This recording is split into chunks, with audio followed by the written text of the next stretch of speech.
Assalamualaikum warahmatullahi wabarakatuh. Salam sejahtera bagi kita semua. Perkenalkan, saya Aulia Kitabubaca, salah seorang dosen pada program studi S1 Manajemen Fakultas Ekonomi dan Bisnis Universitas Pancasila.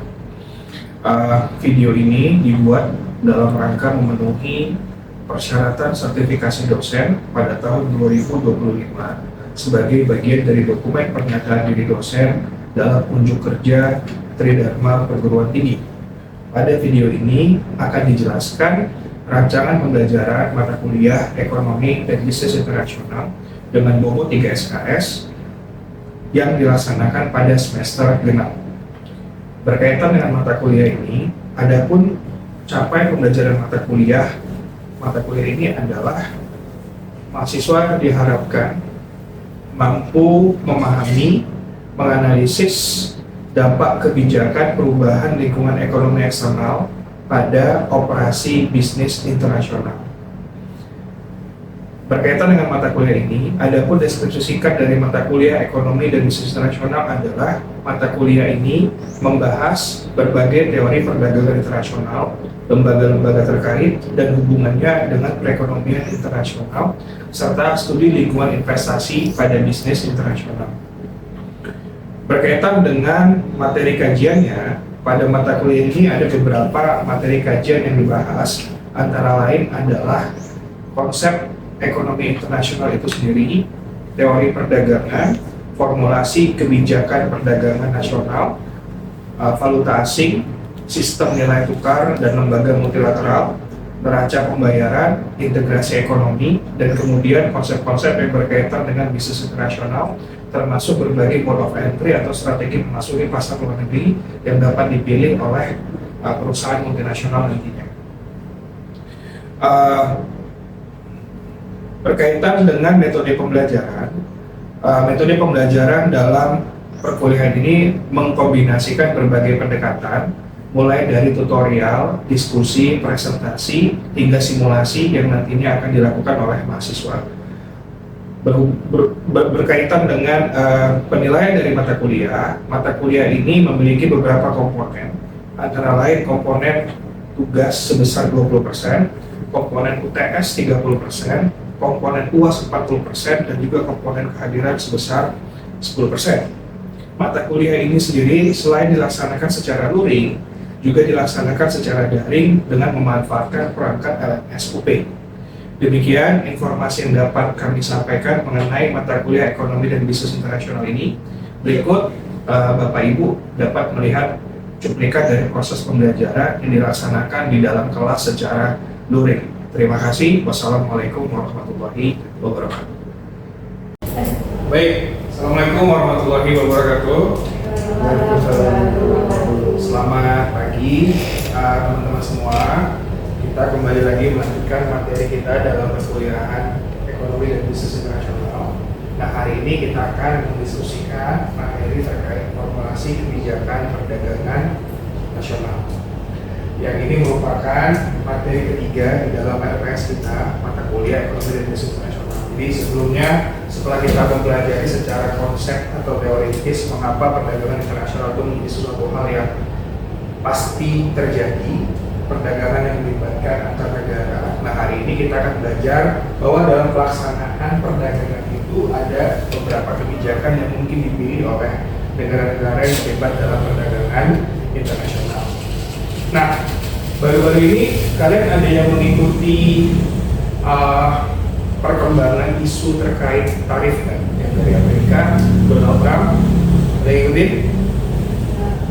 ikutin bahwa beberapa waktu lalu Presiden Amerika Donald Trump itu menyampaikan bahwa Amerika dalam rangka mengatasi kekalahan perang dagang mereka itu akan mengenakan tarif yang tinggi terhadap beberapa negara, termasuk dalam hal ini Indonesia. Di tarif kita itu mau dinaikin dari kisaran 1,5 sampai 2%, yang berjalan sekarang itu jadi ke angka 30 sampai 40%. Gitu ya. Itu sebenarnya merupakan bagian dari formulasi kebijakan yang dilakukan oleh pemerintahan Amerika dalam hal ini dalam rangka melindungi kepentingan ekonomi mereka atau kepentingan nasional. Nah, itu nanti kita akan bahas sebenarnya di dalam materi hari ini. Jadi kalau ada hal-hal yang nanti dalam penyampaian saya mungkin dirasa kurang jelas, teman-teman silakan aja langsung angkat tangan diskusi supaya kita bisa diskusikan bersama-sama, karena memang materi ini disampaikan dengan format diskusi gitu ya, jadi sifatnya berlangsung dua arah. Silahkan aja teman-teman kalau ada hal yang ingin kita tanyakan. Nah, sebagaimana yang tadi sudah saya sampaikan bahwa materi ini jadi ada objektifnya, ada tujuannya yang ingin diharapkan setelah teman-teman mengikuti perkuliahan hari ini adalah kalian dalam hal ini mahasiswa itu mampu menjelaskan bagaimana hubungan antara strategi pengembangan industri dan kebijakan perdagangan internasional yang diterapkan oleh suatu negara. Nah, nanti kebijakan industrinya apa, kebijakan perdagangannya seperti apa, kita akan bahas. Gitu ya, kalau ada hal yang ingin ditanyakan, silakan. Nah, kalau kita bicara kebijakan perdagangan, sebenarnya ada dua isu pokok yang dibicarakan, didiskusikan. Yang pertama terkait seberapa jauh sebenarnya intervensi itu boleh dilakukan oleh negara dalam hal melindungi kepentingan domestik mereka. Jadi kan harapannya sebenarnya perdagangan itu bisa berjalan tanpa adanya intervensi atau gangguan dari pihak manapun, termasuk pemerintah. Cuma dalam perspektif tertentu, ada yang mengatakan bahwa pemerintah nggak boleh membiarkan perdagangan terjadi tanpa ada intervensi, maka pemerintah perlu melakukan intervensi dalam bentuk kebijakan. Tujuannya adalah melindungi kepentingan domestik mereka. Pertanyaannya, sampai sejauh mana intervensi oleh pemerintah itu boleh dilakukan dalam rangka mengelola atau mengatur jalannya perdagangan, ya, lalu lintas barang ataupun jasa yang melibatkan dua negara atau lebih. Karena kita bicara dari perspektif perdagangan internasional, ya. Oke, nah kita masuk ke bagian kebijakan perdagangan. Tadi saya cerita bahwa kalau kita bicara perdagangan internasional, kalau kita bicara perdagangan internasional, maka kita bicara perdagangan barang maupun jasa dalam format ekspor ataupun impor. Ya, yang ini bisa dikelola atau diatur lalu lintas perdagangannya lewat kebijakan perdagangan. Kebijakan perdagangan ini secara garis besar dikelompokkan jadi dua aja. Yang pertama kita sebutnya tarif, yang kedua kebijakannya non tarif. Salah satu bentuk kebijakan non tarif itu apa? Misalnya dengan mengenakan kuota impor terhadap produk tertentu, dibatasi juga. Impor sapi nggak boleh lebih dari 1 juta ton itu kuota. Impor sapi dikenakan tarif 10%, berarti dia mengintervensi langsung terhadap harga dengan menggunakan pajak impor atau ya. Nah, dalam kaitannya dengan kebijakan perdagangan untuk mendorong pemenuhan kebutuhan dalam kaitannya dengan kebijakan industri, maka pemerintah bisa mengeksekusi dua bentuk strategi sebenarnya. Yang pertama strategi promosi ekspor. Apa strategi promosi ekspor ini? Pemerintah mengembangkan, mendukung, memfasilitasi pertumbuhan industri-industri yang orientasi pasarnya itu luar negeri. Jadi mereka bikin produk, bikin barang, dan barang itu bisa dijual di pasar luar negeri. Jadi mendorong pelaku usaha untuk bisa menjual produk mereka ke luar negeri sehingga pemerintah mendapatkan tambahan devisa. Atau di sisi yang lain, katakanlah ini sebagai strategi yang sifatnya ofensif ya, karena pemerintah mendorong secara aktif pelaku usahanya bisa menjual produknya ke luar negeri. Atau strategi yang satu lagi yang kita sebut dengan strategi substitusi impor. Namanya juga substitusi impor, ya, berarti pemerintah mendukung, mengembangkan, memfasilitasi perkembangan industri yang produknya itu bisa menggantikan barang-barang yang sebelumnya kita impor. Ya, jadi orientasinya untuk menggantikan produk yang sebelumnya kita beli secara impor. Contohnya apa? Dalam kasus Indonesia misalnya, dulu waktu kita mengalami era minyak tahun 70-80-an, pemerintah mendapatkan banyak uang dari jualan minyak pada saat itu karena konflik di Timur Tengah, Nah, sebagian uang itu pemerintah alokasikan untuk membangun industri substitusi impor, antara lain apa? Baja, gitu ya. Bentuknya apa industrinya? Krakatau Steel, gitu ya. Nah, diharapkan dengan adanya industri baja ini, maka kebutuhan baja nasional yang sebelumnya kita impor dari luar itu nggak perlu kita impor lagi karena kita bisa menghasilkan produk itu sendiri. Dengan demikian kita bisa menghemat devisa yang harusnya kita pakai untuk beli produk impor, sekarang kita nggak perlu keluarkan lagi karena produknya bisa kita hasilkan sendiri. Katakanlah ini sebagai bentuk strategi yang sifatnya defensif. Nah, sebagian besar negara sebenarnya menerapkan kombinasi dari kedua strategi ini. Dulu dalam perkembangannya mungkin ada negara yang sangat dominan mengarahkan industrinya untuk memilih salah satunya substitusi impor atau promosi ekspor, tapi per hari ini ya strateginya merupakan kombinasi dari kedua pendekatan dengan memilih misalnya produk mana yang lebih kompetitif dibandingkan produk dari luar negeri sehingga bisa kita jual di pasar luar negeri, berarti orientasinya ini promosi ekspor kan, karena atau sebaliknya tadi dalam rangka menjaga kepentingan nasional meskipun mungkin tidak lebih efisien dibandingkan produk luar negeri, mau nggak mau industri itu tetap harus kita kembangkan karena ada kepentingan pertahanan nasional, menjaga atau memastikan ketersediaan lapangan kerja, maka mau nggak mau industri ini tetap harus dipertahankan. Cuma harus dicatat untuk bisa mengeksekusi strategi substitusi impor ini, pemerintah itu membutuhkan uang yang sangat besar, uangnya sangat besar, ya. Dan kita bisa melakukan itu di tahun 2080 karena pemerintah mendapatkan revenue atau pendapatan yang sangat tinggi dari kenaikan harga minyak dunia pada saat itu yang luar biasa tinggi. Oke. Nah, kebijakan industrial tadi ya, dalam konteks mensinergikan kedua pendekatan ini, maka pemerintah bisa mengidentifikasi industri mana yang menjadi industri kunci yang bisa dipromosikan, dilindungi dan sebagainya dalam rangka memastikan secara keseluruhan kepentingan ekonomi nasional bisa berjalan secara paralel. Ya, oke. Nah, kalau kita bicara Amerika misalnya, Donald Trump suka nggak suka, kalau kita jadi Donald Trump dan dihadapkan pada situasi di mana hari ini Amerika mengalami defisit neraca transaksi berjalan yang sangat besar dan itu berdampak pada stabilitas ekonomi mereka, maka langkah yang dilakukan Trump dengan mengenakan kenaikan tarif luar biasa terhadap sejumlah mitra dagang Amerika itu langkah yang benar sebenarnya untuk menahan laju impor dan untuk memastikan agar industri mereka itu bisa tetap bertahan, karena bagaimanapun ketersediaan lapangan kerja itu penting banget ya, supaya tidak mengulang lagi sejarah krisis finansial Amerika yang semula didasari oleh banyaknya tadi yang saya ceritakan pekerja keras biru yang akhirnya dirumahkan akibat sebagian industri Amerika yang terpaksa harus tutup karena merugi akibat kalah perang dagang dari produk Cina yang membanjiri pasar mereka. Ya, oke.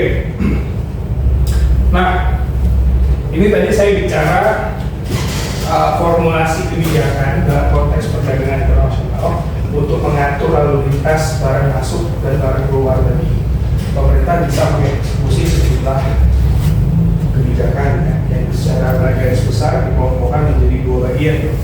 Ada hambatan yang langsung berdampak terhadap harga yang kita sebut dengan tarif, ada hambatan yang sifatnya tidak langsung berdampak terhadap harga tapi mempengaruhi ketersediaan jumlah produk di dalam pasar dalam negeri, apakah dalam bentuk format kuota, numerical ekspor kontrol dan sebagainya. Apa maksudnya numerical ekspor kontrol ini? Itu kalau di Indonesia namanya DMO, Domestic Market Obligation. Nah, Indonesia itu kan penghasil CPO terbesar di dunia kan, tapi nggak boleh semua CPO yang kita hasilkan itu kita jual ke pasar luar negeri.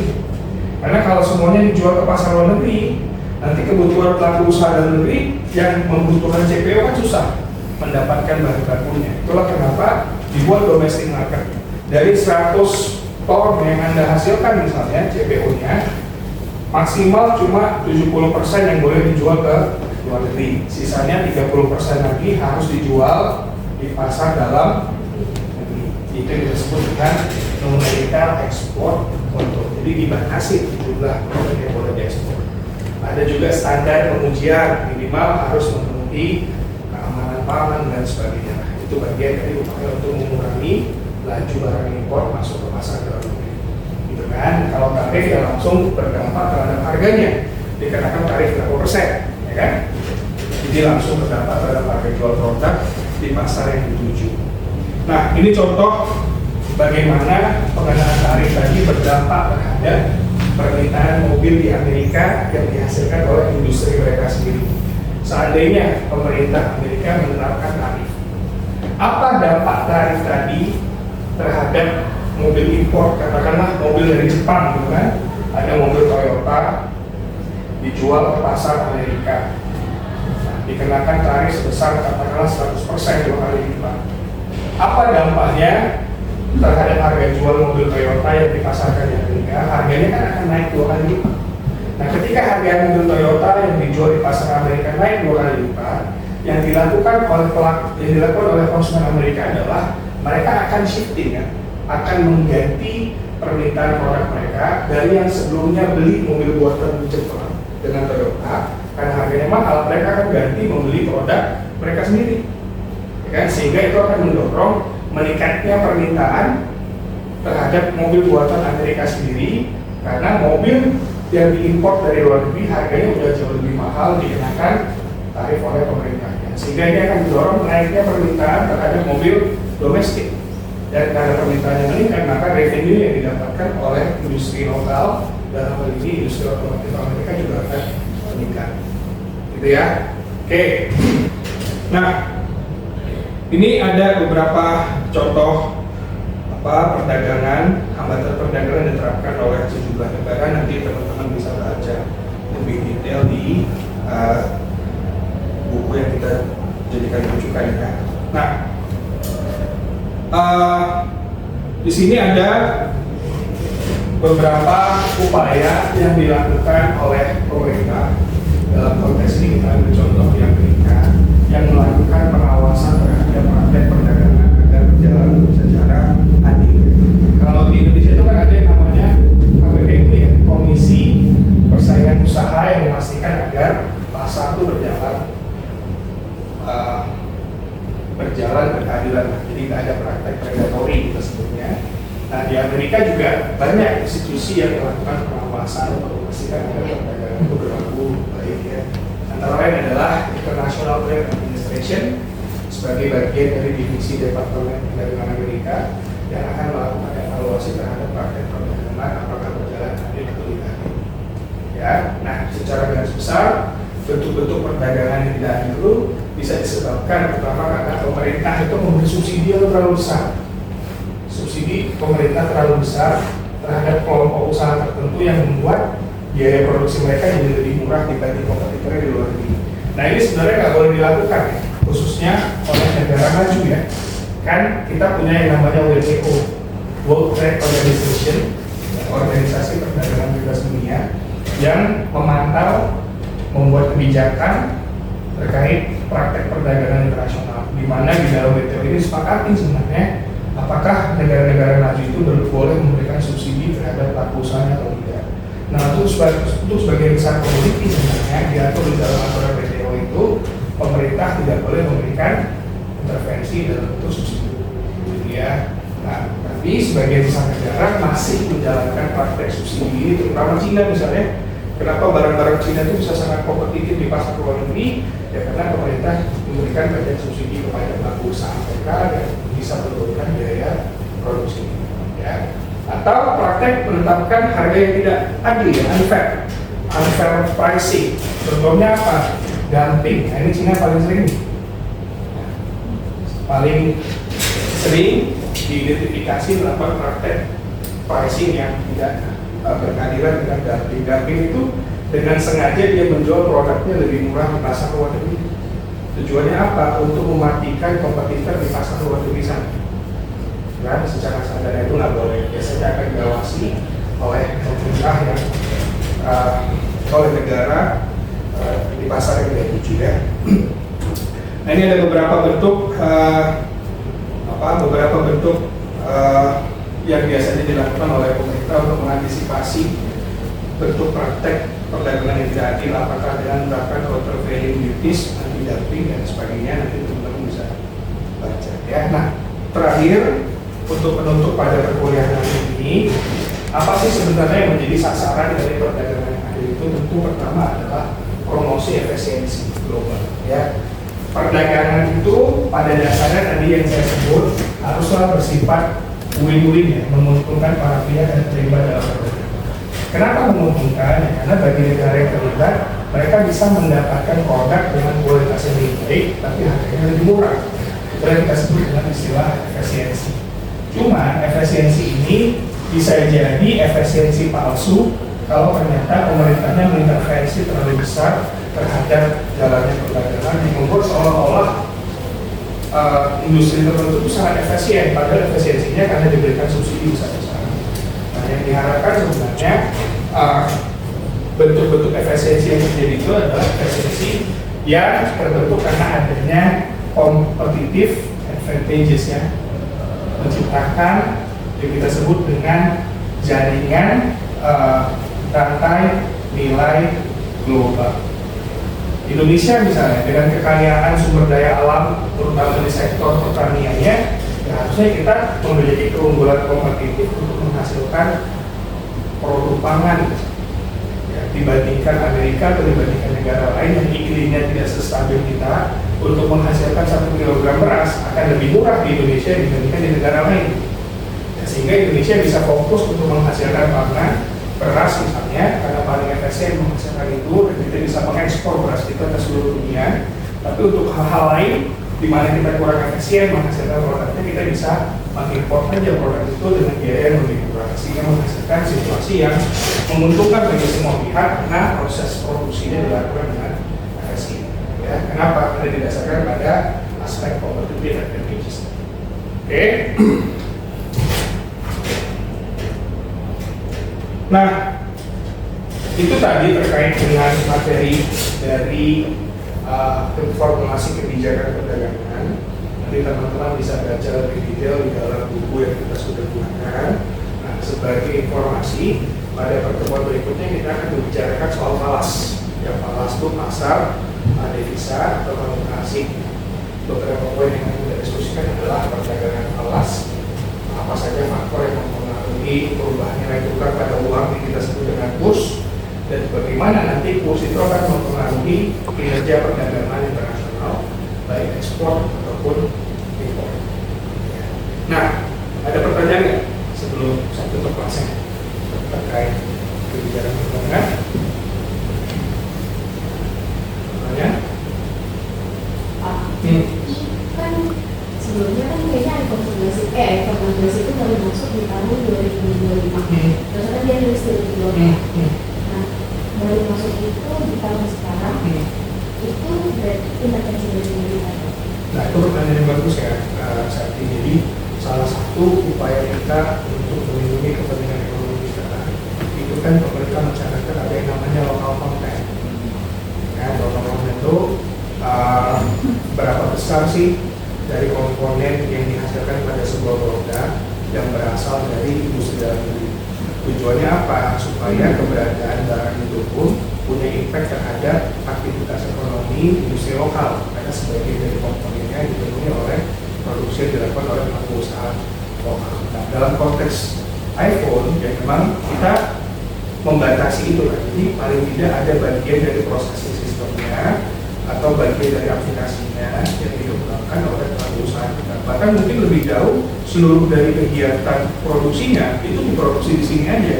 Bisa dibandingkan dia harus produksi di Cina, yang kalau dia mau import lagi atau ekspor lagi ke Amerika dikenakan tarif yang tinggi, dia bisa jadikan Indonesia itu sebagai basis produksi aja. Itulah kenapa mulai ada pertimbangan juga dari Apple untuk membangun pabriknya di sini, karena mungkin akan lebih murah untuk dia nantinya mengekspor produk yang dia hasilkan ke berbagai negara, karena kita nggak dikenakan tarif sebesar Amerika menggunakan Cina. Itu bagian dari upaya pemerintah mengintervensi dalam rangka memproteksi. Ya harapannya karena ada hambatan semacam itu, Apple jadi bikin pabrik di sini, dengan bikin pabrik, bikin lapangan kerja yang banyak, punya dampak terhadap pelaku industri lokal juga, sehingga keberadaannya punya dampak yang besar secara ekonomi sih, menguntungkan bagi kita. Kira-kira gitu sih. Makasih, saya pilih pertanyaannya. Ada lagi? Ya. ekspor beras Pak. Tapi kan Indonesia itu adalah negara yang masih beras Betul, besar. betul. Tapi kenapa Indonesia masih impor beras? Oke, itu pertanyaan menarik juga. Jadi faktanya per hari ini produksi beras itu nggak sepenuhnya mencukupi kebutuhan kita mengkonsumsi beras. Jadi data BPS ya, per kita yang ada di ruangan ini dalam setahun itu rata-rata mengkonsumsi 120 kg beras per tahun per orang di Indonesia. Jadi meskipun produksinya meningkat, tapi kebutuhannya itu lebih besar lagi bertambah, sehingga ada gap antara supply-nya dan permintaannya. Yang ini kalau nggak diatur dengan cara kita mengimpor beras dari Thailand atau dari Vietnam, harga beras di pasar itu akan naik, akan meningkat tinggi, dan itu punya dampak nanti terhadap sebagian besar masyarakat kita, terutama kelas menengah bawah yang sebagian besar pendapatan itu dipakai untuk membeli kebutuhan pokok. Jadi kalau namanya inflasi pangan, jadi kalau harga pangan naik, ya, itu disebutnya inflasi pangan. Nah, kalau terjadi inflasi pangan, angka kemiskinan di Indonesia pasti akan naik sekitar 1 sampai 1,5%. Itulah kenapa impor dalam konteks pangan itu dibutuhkan oleh pemerintah dalam rangka stabilisasi harga, terutama untuk beras tadi. Karena orang Indonesia itu udah makan lontong, tapi makan beras juga, karena dianggapnya belum makan nasi. Padahal lontong itu dari nasi. Jadi kebutuhannya itu jauh lebih besar dibandingkan kapasitas produksinya. Tidak cukup ya, mau nggak mau harus impor. Jadi sekali lagi, impor itu bukan sesuatu yang buruk ya. Justru ini mekanisme yang kita butuhkan untuk memastikan harga stabil. Karena kalau harga pangan melonjak, waktu sebagian besar masyarakat kita akan terdampak, terutama yang pendapatannya relatif rendah. Angka kemiskinan bakal naik, kalau angka kemiskinan naik, kriminalitas meningkat, situasi politik nggak stabil, bisa muncul gejolak sosial seperti yang kita lihat pada kasus 98. 98 itu rusuh berapa? Karena pemerintah gagal menjaga stabilisasi harga pangan sudah berkembang kemana-mana, termasuk akhirnya menjatuhkan pemerintah. Jadi ya, makasih ya. Tapi pertanyaannya bagus. Oke, ada lagi? Ada? Oke, kalau tidak ada, saya akan kembali untuk teman-teman belajar materi ini, karena materi ini kita akan bahas pada ya. Terima kasih semuanya atas perhatiannya. Assalamualaikum warahmatullahi wabarakatuh.